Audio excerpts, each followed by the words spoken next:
YouTube, what's good? Y'all already know why we here. It's time to react to this podcast, man. It's time to listen to some more basketball information, more basketball knowledge, and maybe I might speak up on some. I don't know. I don't know if I want to yap. I don't know. But be cool, man. I mean, if y'all want to see these videos early, go to the description. Come to the Twitch. These come straight from the Twitch. I record off the OBS straight from the Twitch, and then I upload. So y'all pull up over here, man, and then y'all can see me play other games and stuff. We be lit. Let's go. You're 84 too? I'm 84, yes, sir. Yeah, we got bad vintages for Yeah, birthdays. oh, it's one of the worst. Oh, thank you. Have you spent any time with Mark Dagnall, by the way? No. Bro, he's ridiculous. He's so good. No, he's so good. Yeah, he's on his shit. He's young too. Is he younger than us? He's younger. Yeah, he's 38. You think he's 38? Yeah, I think he's an 85. Okay. I looked it up the other day. He's definitely younger than us. Smidge? Yeah. Like that? Yeah. All right, cool. We're already rolling, so you guys can just go. Wow. Oh, we already rolling. Oh, Like, this is what we Okay. do. Yo, what's good, Kel? Yo, today was a W among us, bro.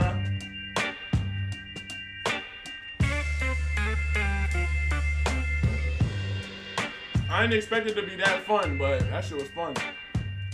Welcome to episode 2 of Mind the Game podcast with LeBron James and jjredick, presented by Uninterrupted and 342 Productions. First of all, just wanted to say thank you for all of you who listened and watched to episode 1.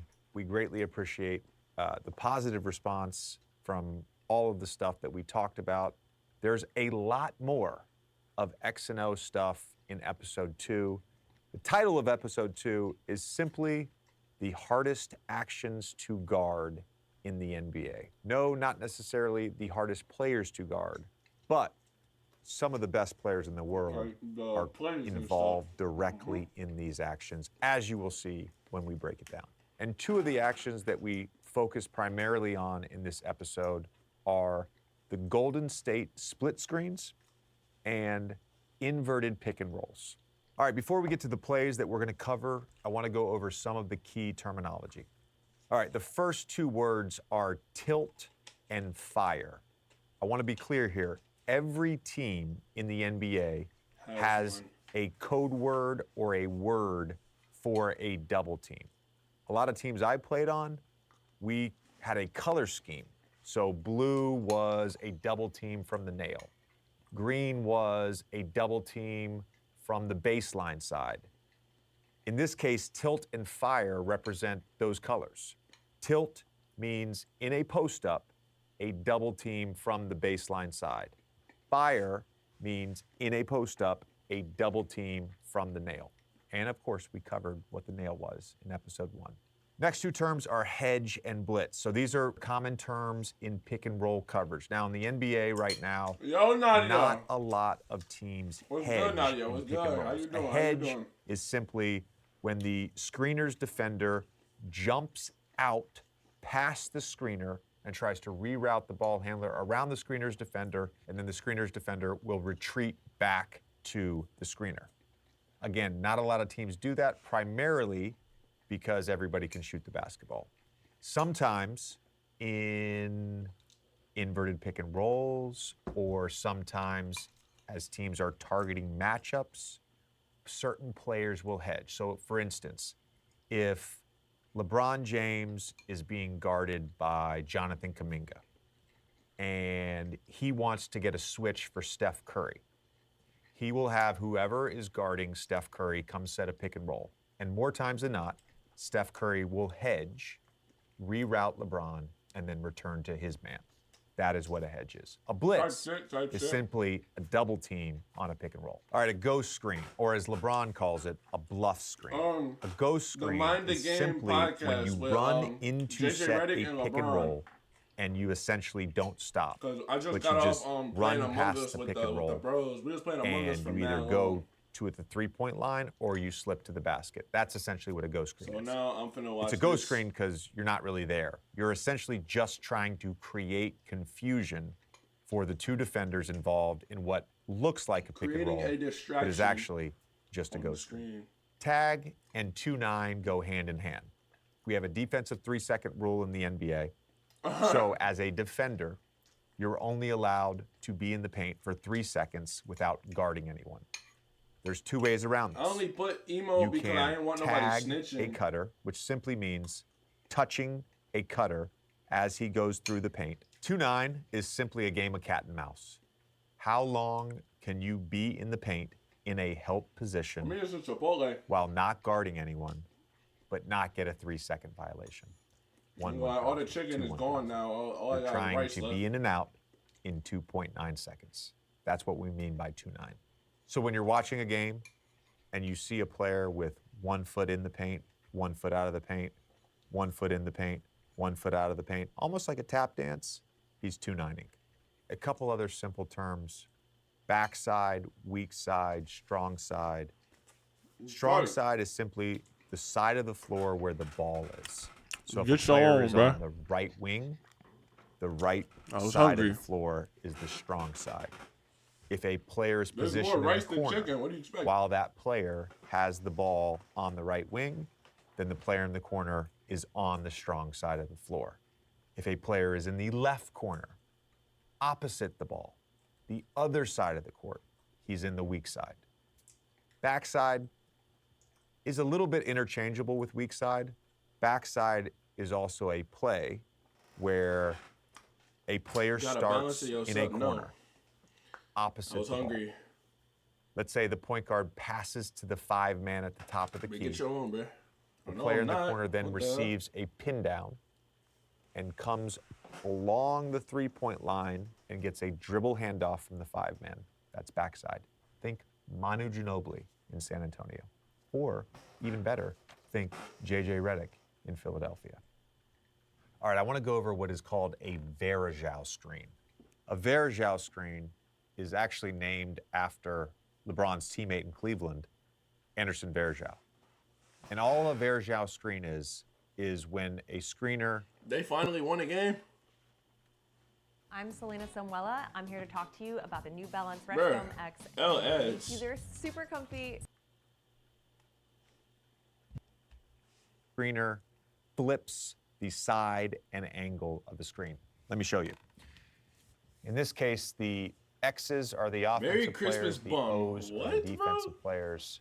So, in this, the big man Niggas would say they run did what? into Yeah, the right. pick and Where? roll. We them niggas in the city Defender that be would floating. follow We them niggas as round this he bitch gets with all to the the motion. screen. Rich on the net, real Instead life of niggas setting ain't the no screen shit. on this Jump on the net. side, where the offensive player would get to his right hand. I appreciate the he gift, simply Mikhail. flips the I angle on appreciate the screen gift. side, Hey, next time you give and somebody, Varejao's nigga, it. don't do it anonymous, nigga. Pick somebody. The Could have offensive picked player Nadia.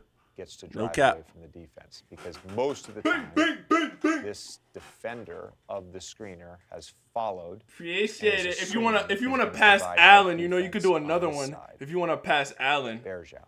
if you wanna pass up Allen, do another one. Okay. Blind pig is something that we reference. Blind pig is a triangle offense concept. I had to guard this concept playing against the Lakers. Pau Gasol and Kobe Bryant would oftentimes be the two players involved in this. And then against the Knicks, oftentimes it could be Carmelo Anthony involved, Melo. Raymond Felton, Jeremy Lin. Essentially what blind pig is, the ball is right here with this player. Here is your Appreciate the offensive gift this player, up, though. the X No right bullshit. here. O's are the defensive player. You The just X is looked being real denied. sped, not This is gonna Kobe lie. Bryant.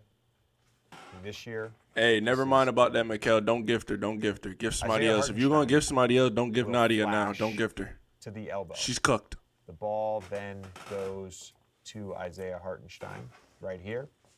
Jalen Brunson, who is being denied, then has a clear path to go receive the ball or get a drop. I was just about to. She better apologize. She better apologize if she want that. All right. If she want that gift, she better It's a big part of apologize. this episode. We have so much visual component to this. You guys hopefully will understand this at the end. Again, this is another triangle concept. Let's do You it. better apologize, Nadia. To start. How about that? So here's the ball. The ball And I'm for goes sure into not the apologizing. post. I Now, bet. this pass, Mikkel, give somebody else. is not to Give score. somebody else, and This let pass her is to deal with get the ads. Steph Curry and Klay Thompson into the action. So Steph can split with Klay Thompson. Klay can back cut towards the basket. He can curl towards the basket, or he can come pop for three. And that's only one option. I ain't watched a single There ad are in 3 many weeks. options in this offense. Let's say Kevon Looney wants to get involved here. They throw it in to Draymond Green. Steph goes towards Klay Thompson. Maybe Klay Thompson curls to the basket. Kevon Looney then cleans up Steph. Ball comes out to Steph. That's post splits. It's impossible to guard. The other thing I just wanted to tell you guys, on this episode, for these drawings, Mab drew these. I did not draw these courts. This clip went out on social. America's play, baseline out of bounds, pick the picker, whatever you want to call it. This guy underneath the basket on a baseline out of bounds play, B-O-B, baseline out of bounds. There should be an extra O, but who cares? It's just B-O-B. This guy right here, that's the shooter. This is Kyle Korver. It's going to hit you This is randomly. Steph Curry. They don't hit it This is automatically. Ray It's going to Allen. hit you This randomly. is Duncan Robinson. He's going to set a back screen right here, a rip screen for a bigger wing usually. Maybe you get a switch, maybe you don't. Maybe you get a layup here underneath the basket. This guy in the corner over here, this is Bam. This is DeAndre Jordan with me. This is Joel Embiid with me. This big guy then goes and sets a screen for the shooter to come off towards the three-point line. You was the one talking shit. So if you you could have don't get got a layup, a whole you might sub. get a three in the Apologize right now, America's and play. Mikkel will Pick probably the pick. give you a sub. The other concept that we talk a lot about this episode is inverted pick and roll. Pick and roll, as most basketball fans know it, is simply a ball handler, usually a point guard, getting a ball screen, so a live ball dribble, from a big guy, a five-man, right? A center. Think Kenny Smith and Akeem Olajuwon. Think John Stockton and Karl Malone. Think Kobe and Shaq, right? It's a pick and roll.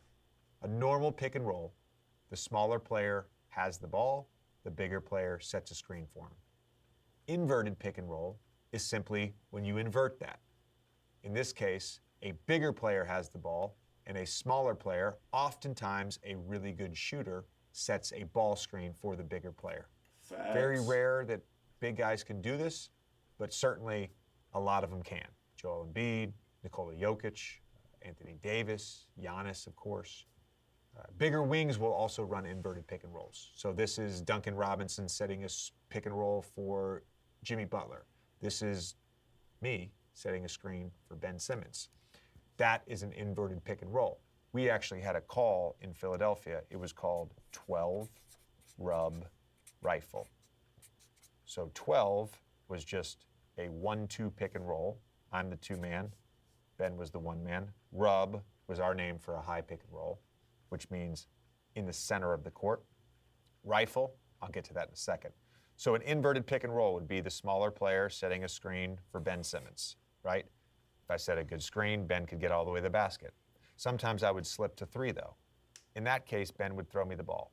And sometimes, like against the San Antonio Spurs late in the game, I would make the shot and get fouled and have a 4-point play to hit a game winner. But other times, this would be Joel Embiid. This is the rifle part. The rifle just means chase action. Sometimes the definition of a concept is in the word. If I said go chase the ball, what are you going to do? You're going to pass the ball and run after it. So 12 rub rifle is a inverted high pick and roll followed by chase action. So if I didn't have a shot, I would throw the ball to Joel Embiid and we'd go right into chase dribble handoff. 12 rub rifle. Miami Heat, Game 4, 2018 playoffs. Dagger. Bro. Geography isn't learned, it's lived. If you travel, you know. Teachers. L ads.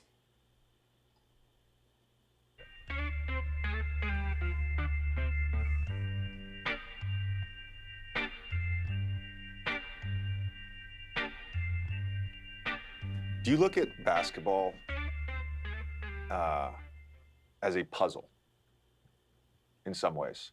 I was with Missoula in September. He said competition is a puzzle, and you have to approach it through intellect. And what I find when I talk to you or when I talk to CP or I listen to you guys, Rondo, of course, who we had on the pod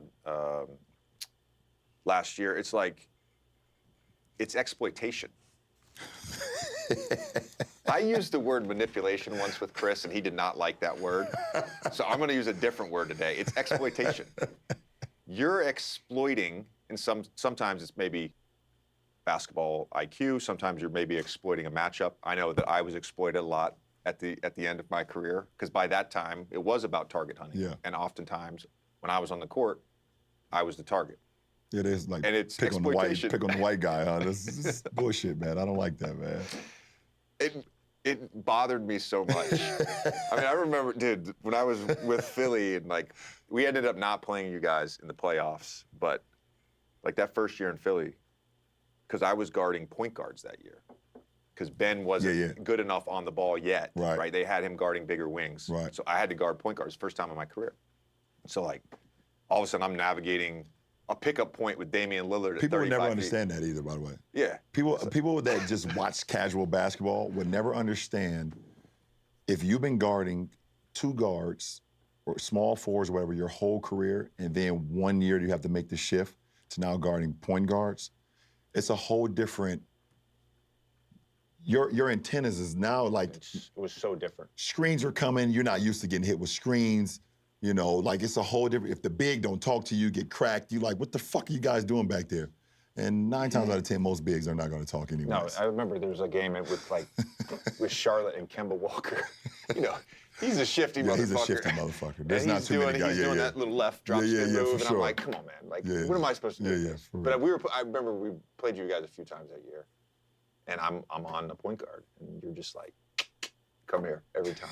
Fuck you, Braun. Fuck you, Braun. Fuck you. That's T. Lou, man. No, that's not me. You know, my basketball IQ is not that good.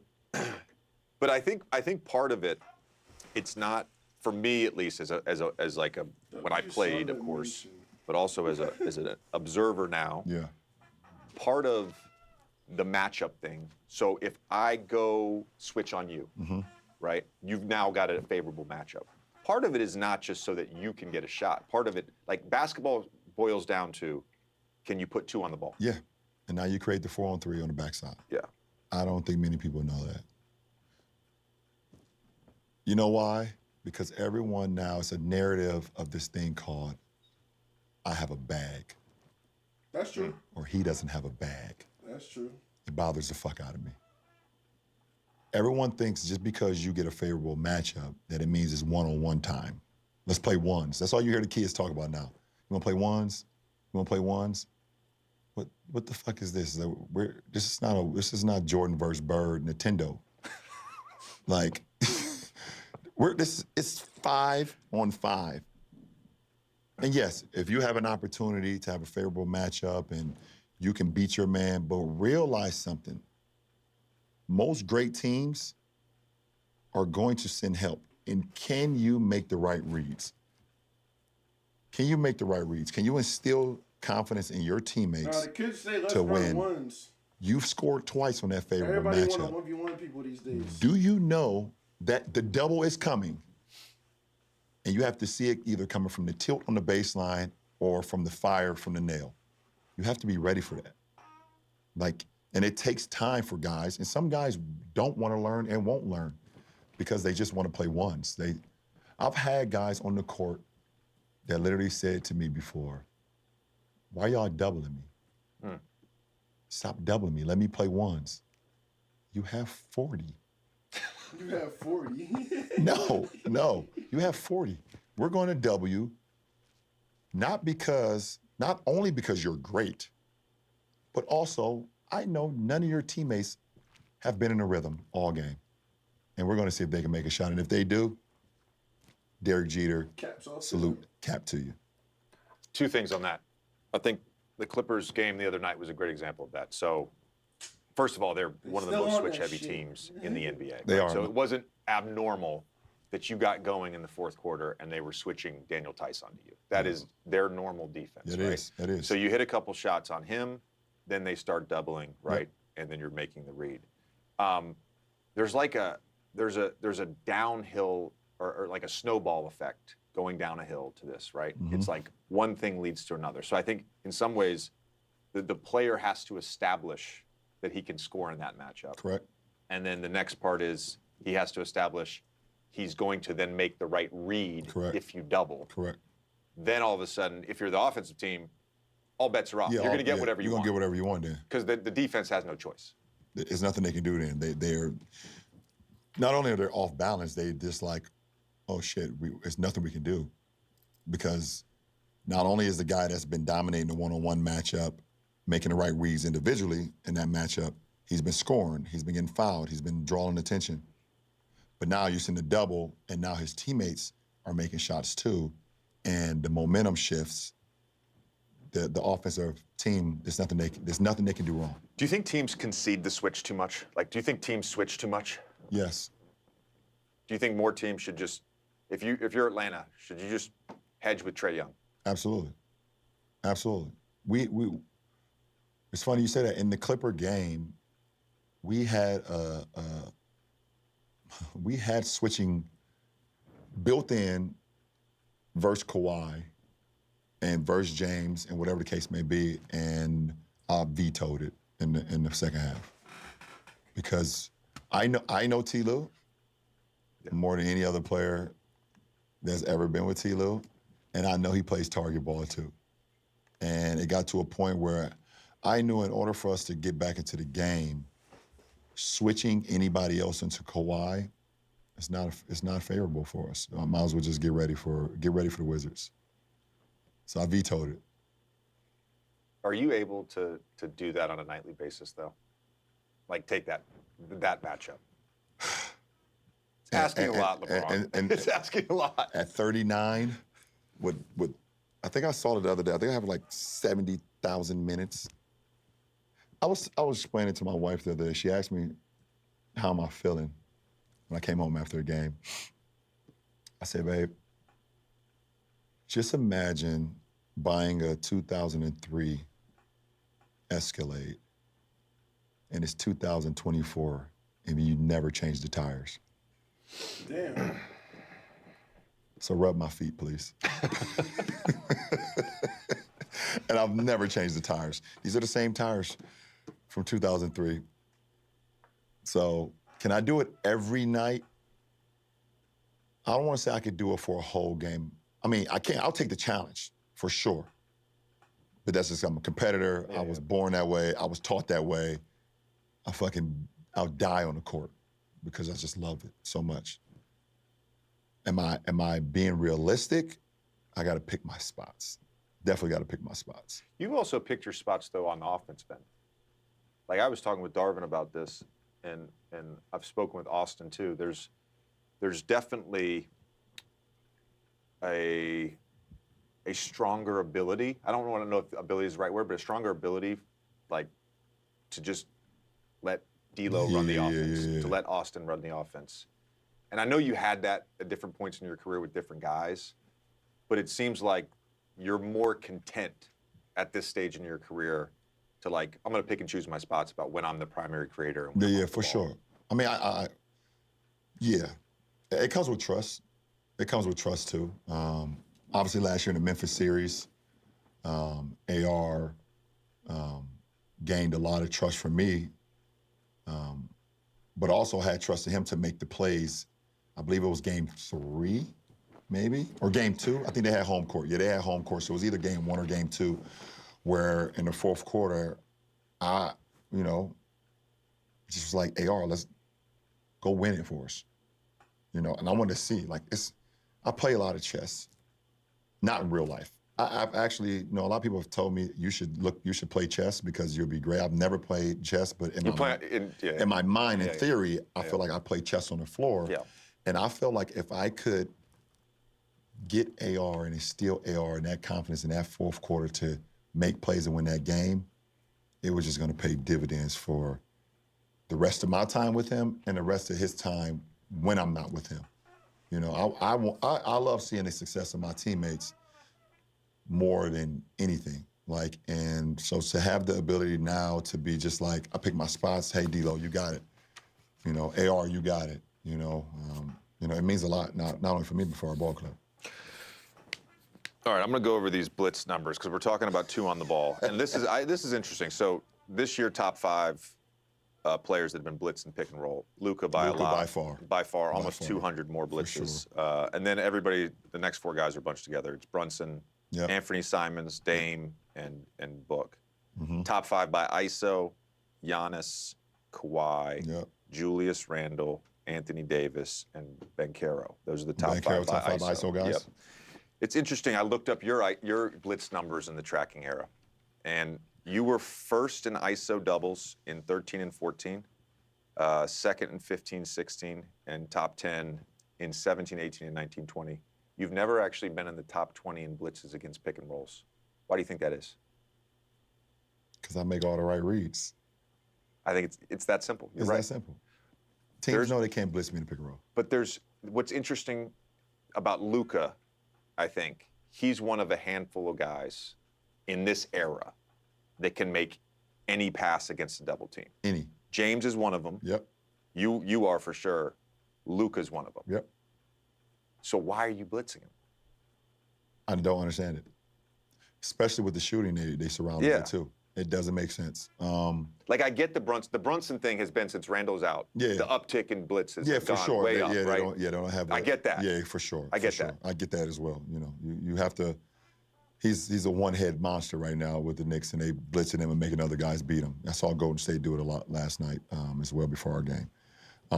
But yeah, it doesn't, because he's going to make every read, and when Tim Hardaway is hitting 6 or 7 threes, you're done. Yeah. Kyrie's going to do what Kyrie does. Yeah. Luka's going to do what he does. But when you get Tim Hardaway hitting 6 or 7 threes, and in our game earlier this year, we blitzed Luka and Dante Exum hit 5. Oh, that's right. 6 threes. Yeah, that. I guess what's interesting to me with great players, because everybody always talks about mixing it up. You got to mix up the coverage and pick and roll. You got to mix up how you double, when you double, all that stuff, right? So, for example, just so we're clear on this, when you double, what I mean is the guy's in the mid post in isolation against the mismatch. Is it on the dribble? Is it on the dribble? Is it on the catch? Yeah, exactly. How you double, is it, as you said, tilt? Is it coming from the baseline or is it coming from the nail? Yep. Right? You have to talk about all those things. I just think with spacing and with shooting, there's just no good answer. So if people want explanations about why we're having all these scoring outputs, it's because there's not a good fucking answer. No. Atlanta blitzes the most in the NBA. They decided not to blitz Luka Doncic because they were worried about the consequences. And he had 73. And he had 73. Right? There's just not good answers for the best players right now. No. And it goes back to the three-point shooting, as you said. Teams are afraid of teams hitting 6 or 7 or 8 threes in a game right now. So this is where all the switching occurs now. Everyone's saying, okay, let's get to the switches. At least we will keep everybody home. But then you realize when you switch a non-favorable defender on a great player, if that great player knows is going to make the reads, they're going to get threes anyways because they're going to drive, there's going to be a help, and then there's going to be a numbers game. Yeah. So it doesn't matter. So it has to come to a point, it's like, what are we willing to give up? Not what are we willing to stop. You can't stop great guys. You can't stop great players. Just hope they miss. But what are we willing to give up? And then you have to just tip your hat. Like, these scoring outputs is insane. I wish I was back in, like, 2012 right now. With the young legs, with the young tires. With young tires. Yeah. The tires with only 11,000 miles on them. The switching thing is interesting, too, to me, because there's certain teams that can put switch-heavy lineups out there, right? Yeah. You need the personnel to be able to switch, right? And you need to be able to trust certain guys. So, like, Ty Lue clearly trusts his bigs to be a switch. To the point, like, going back to Luka, I played on that team in 21. that lost in Game 7 against the LA Clippers. Yeah. And he trusted Zubats to switch onto Luka that entire series, despite the fact that Luka was killing him. Right. Because he didn't want to get in rotation. Right. So what's interesting to me, though, about the switching against switchable lineups, like so you have 5 guys that are capable, is how creative teams have gotten. Yeah. Bro is not even listening. Are you stupid? So it's 2 of the hardest actions to guard. What are they watching the fucking shit? Our ghost screens with a great shooter. Yep. And running into a pick and roll, it's not a traditional slip. Right. You run into a pick and roll, you touch the guy's back, and then you get behind the defense. And if you have a guy like Kristaps Porzingis or Jason Tatum that is doing that, you can't guard that. So you could be like, oh yeah, we're going to switch. Teams have now figured out ways to exploit switching. I mean, I know Washington is in the shitter, but even last night in our matchup last night, we got to a switching lineup, but Kuz was hip tapping AR, and we were calling switch, and AR two times couldn't get back to Kuz, and he was able to get into the lane. He missed one, made one, but exactly what you're just saying. Like, teams are figuring out ways to, when the switches happen, how can I exploit a switch? That's interesting. You brought up the hip tap, too. So, like, on the ghost screen, you called it a bluff screen. The ghost screen, like you guys used to, when I was in New Orleans, KCP, I'd guard him. He would do this all the time. So let's say we are in a switch defensively. We're in a switch. If the guy slips on a ghost screen, my job is to go with him. Yeah, call square. Right? Square, Right. slip. But offensive players, as they're running up into the screen, they tap the guy on the hip. So you're switching on, you're supposed to switch on contact. When you feel the contact, you think it's a switch. Yeah, now the ball handler and I'll just open goes. up and he's I'm gone. doing my job because he slipped, so I'm going with him. That's why it's hard. That's why it's hard. In real time, it's like, yeah, we can have all these rules, but then you gotta do it in real That's why time. the NBA is the best league in the world. That's why it's hard for me to watch my son play college basketball. You want to go there?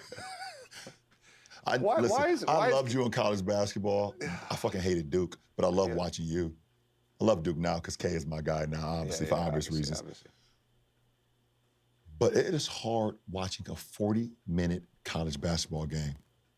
It's hard. I get more anxiety and I sweat more watching college basketball, especially my son now, than I've ever done in my life. I still watch legitimate teams, ranked teams. They will run a play, and their best player will get the ball on the wing, and they will have a non-threat big man posting up on the same side, and the guard or the wing will drive into the occupied post. And I'm like, guys, it's 2024. We can all watch YouTube. There's a wealth of information out there. Why are we still playing this way? I've never understood why a coach will throw the ball into a post to his big that has no business with the ball in the post. The only time the ball should go into the post to the big, if he's automatically, as soon as he catches it, flatten the defense, he goes right back into a DHO uphill. Uphill DHO. Roll. If he's not a pocket passer, you can't throw it to the rim, or his job is to just shrink the defense because his role was so dynamic. I watch college games, and I see guys throw the ball in the post to guys, and they turn around and shoot a jump shot or a running left-hand jump hook. This one drives me crazy. Yeah, you see like I've a few actually young been NBA seeing that guys when I've been watching. will get like because we don't post anymore, unless you're like Joel Embiid and Jokic, right? You see young NBA guys will get a rebound and the defense will be on it and they'll shoot. You know the shot I'm talking about. The big guys shoot. It's like, it's not a real shot, man. It's not a real shot. It's not a real shot. It's not a real shot. There's one other thing you can do in the post, which leads me into, God, fucking segue is so good, man. I love it. It's a good conversation. No, it's great. Somebody asked me this the other day. They're like, triangle concepts. Nobody runs the triangle anymore, right?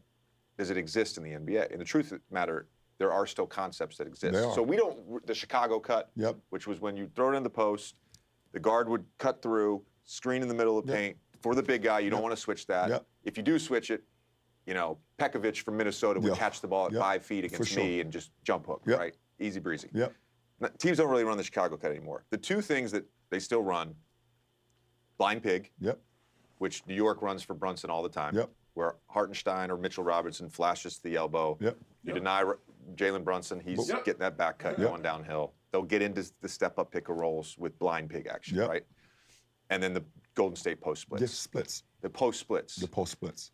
I have been wanting to have this conversation with you for so many years Yep. because I have said the Golden State post splits, specifically with that team, is like the hardest action to guard. Yep. I was doing research on something else the other day, and I was looking up because I was for a Boston game because Porzingis has the highest efficiency in the tracking era for points per direct post up. Yep. Right? He's every time they switch smaller guy on him, over. he's mashing whatever. Draymond was at the top of the list for a bunch of years. In 18-19, he had the highest efficiency on post-ups of any player in the NBA. And you're like, well, Draymond doesn't score in the post. But they're throwing him the ball, and either Steph and Clay are running their action. We saw back in 22, Wiggins would be the screener, slip for the dunk. Yep. They also involve the big. So Steph and Clay are doing their little dance. Yep. Looney then comes and cleans it up. Yep, because Right. the big that's guarding Big's Looney gonna is sitting drop. in the damn paint. Yep. Exactly. It's the hardest thing to guard. Yep. You guarded it 4 straight finals. Yep. What are your thoughts on how to defend it? When Draymond catches the ball in the post, the first thing you have to do, you have to track his eyes. You can't track the ball because Draymond has the ability. What they started to take out in our league is the swipe through. So obviously he has his back towards the basket. You have to track his eyes because if you track the ball with your hand, he'll go underneath your arms. He used to get that foul. The second thing you have to do, you have to get the bodies right away. And you can't get to the top side because Steph and Clay are great at backdoors and get to the rim. You have to get to the lower hip of them, and who's ever setting the screen has to give a little space so you don't allow it to slip. And the guy that's guarding either Steph or Clay that's coming off, you have to get to the bottom hip of their shoulder and trail them all the way out. The two most important people in the whole thing is the two guys that's weak side. When they have certain shooters out there, it's very difficult. But 9 times out of 10, when we were playing them in the finals, at times it was JaVale McGee and Iguodala. It was Andrew Bogut, Sean Livingston. Sean Livingston, Harrison Barnes. When everything went haywire,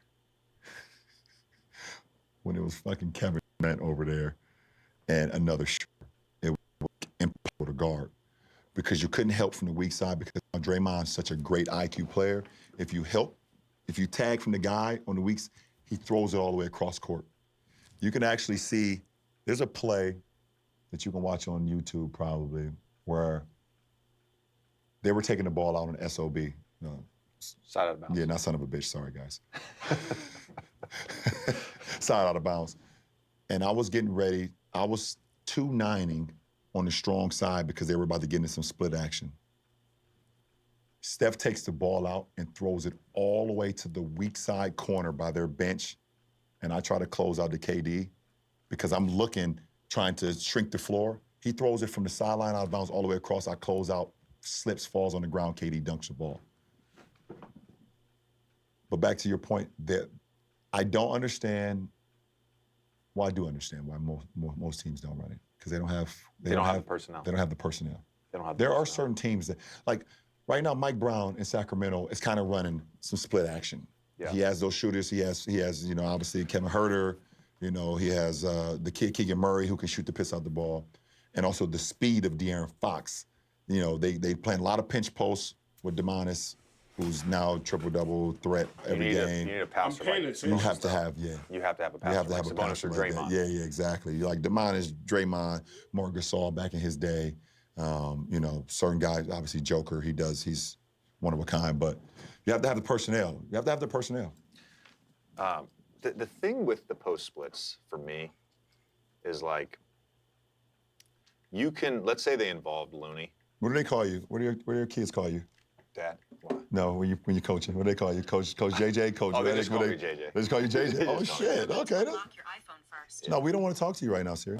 They just call Siri? me JJ. They just call you JJ. Okay, you got a good, By the way, good chemistry with your I kids. tell them all this. I tell them this all the time.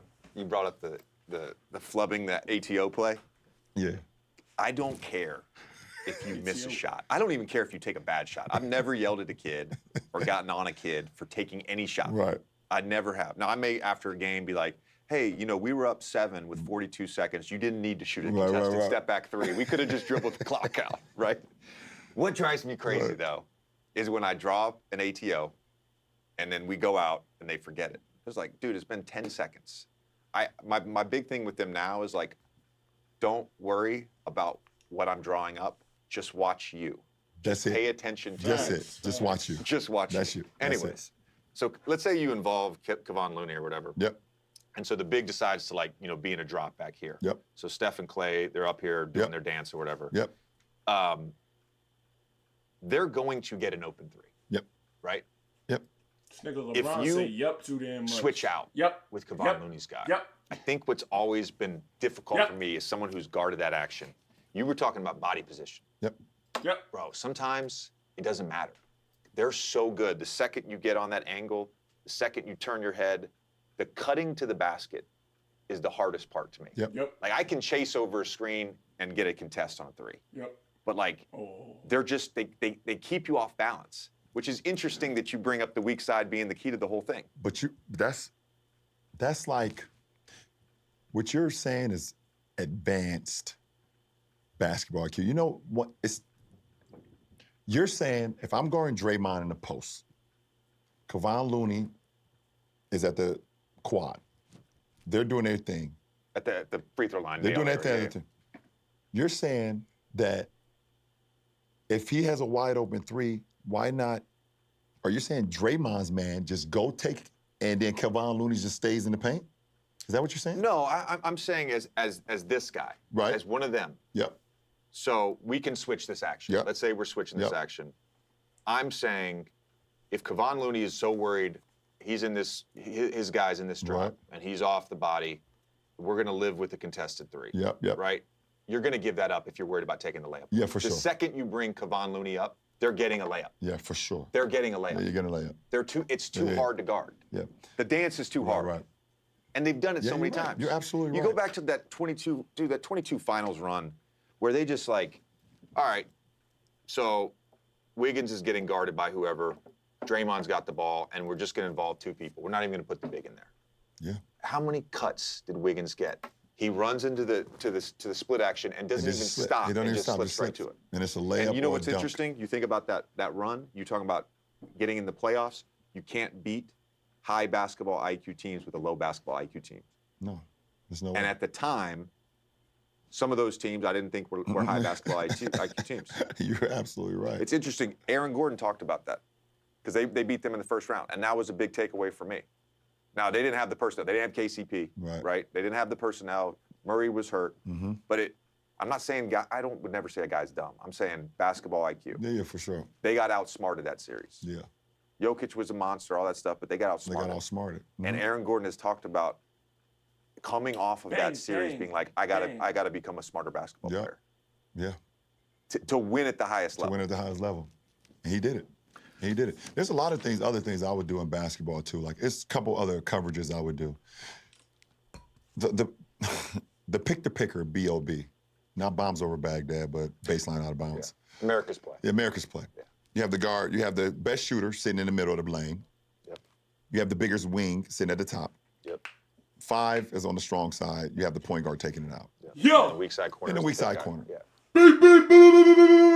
My bad. When no one ever, it's not many times that the guy, the wing that's coming down the middle gets that pass.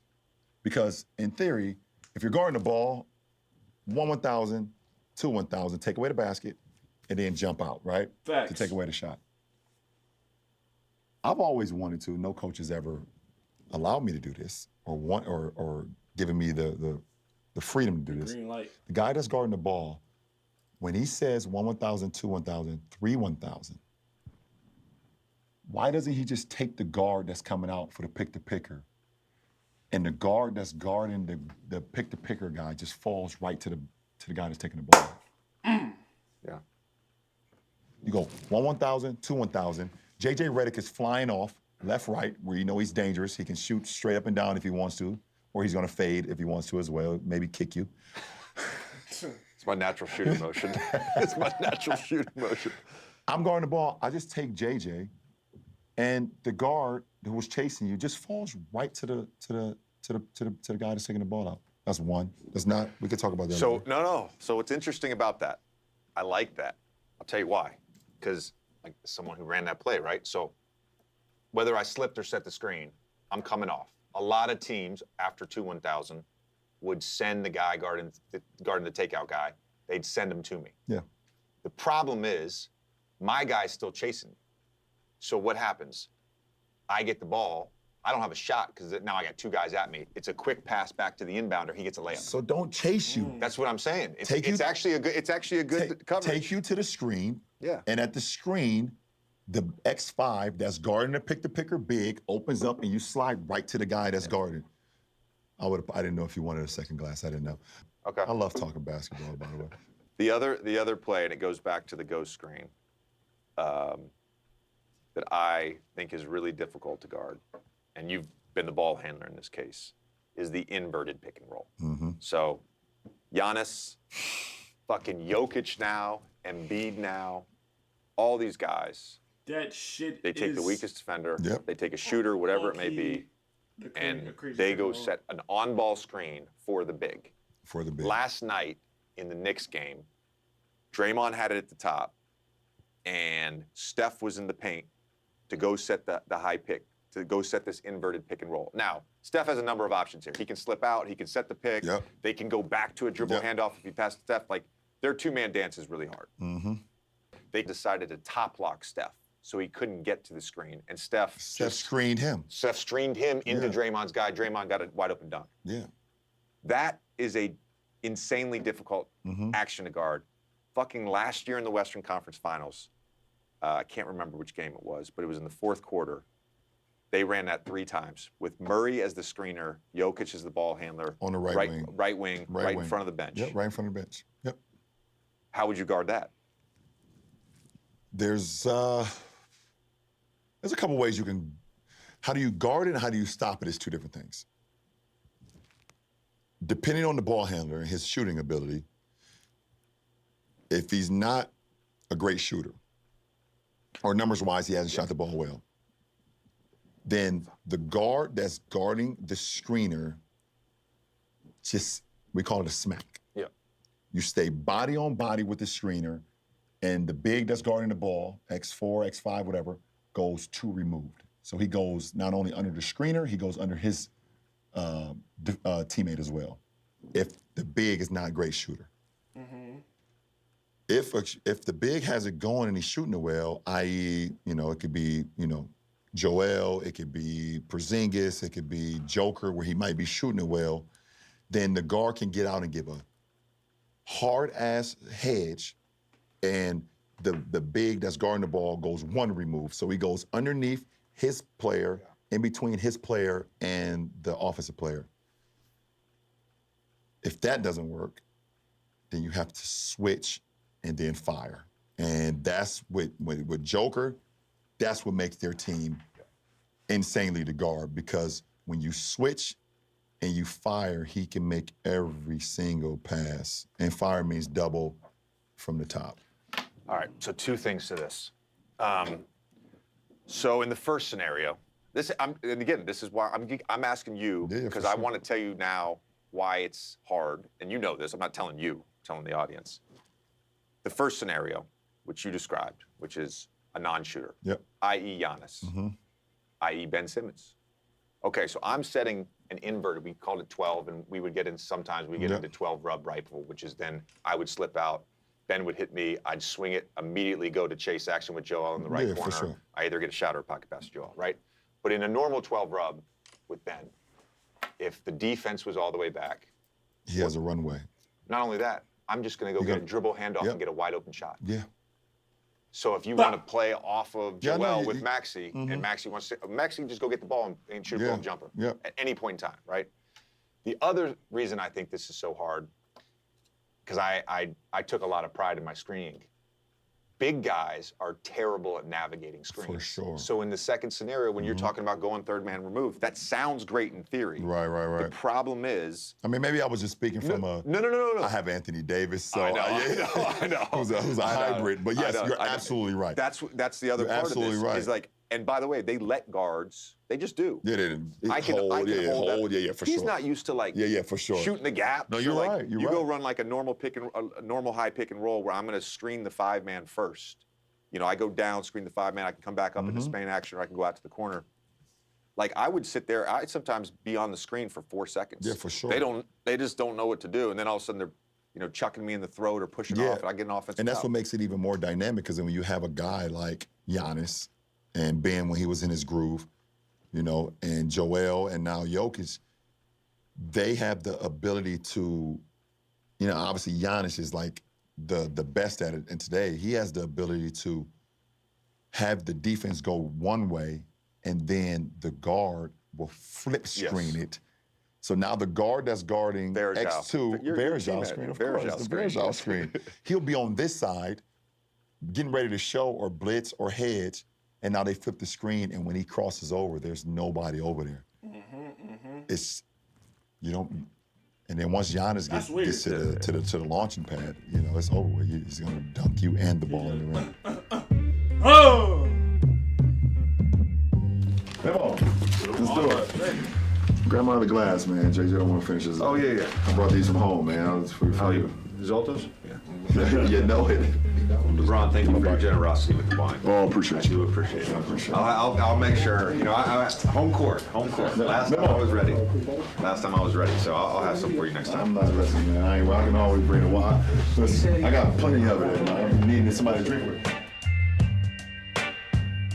Hey guys, thanks for listening. Thanks for watching Mind the Game podcast. If you like it, please hit that subscribe button. Thank you.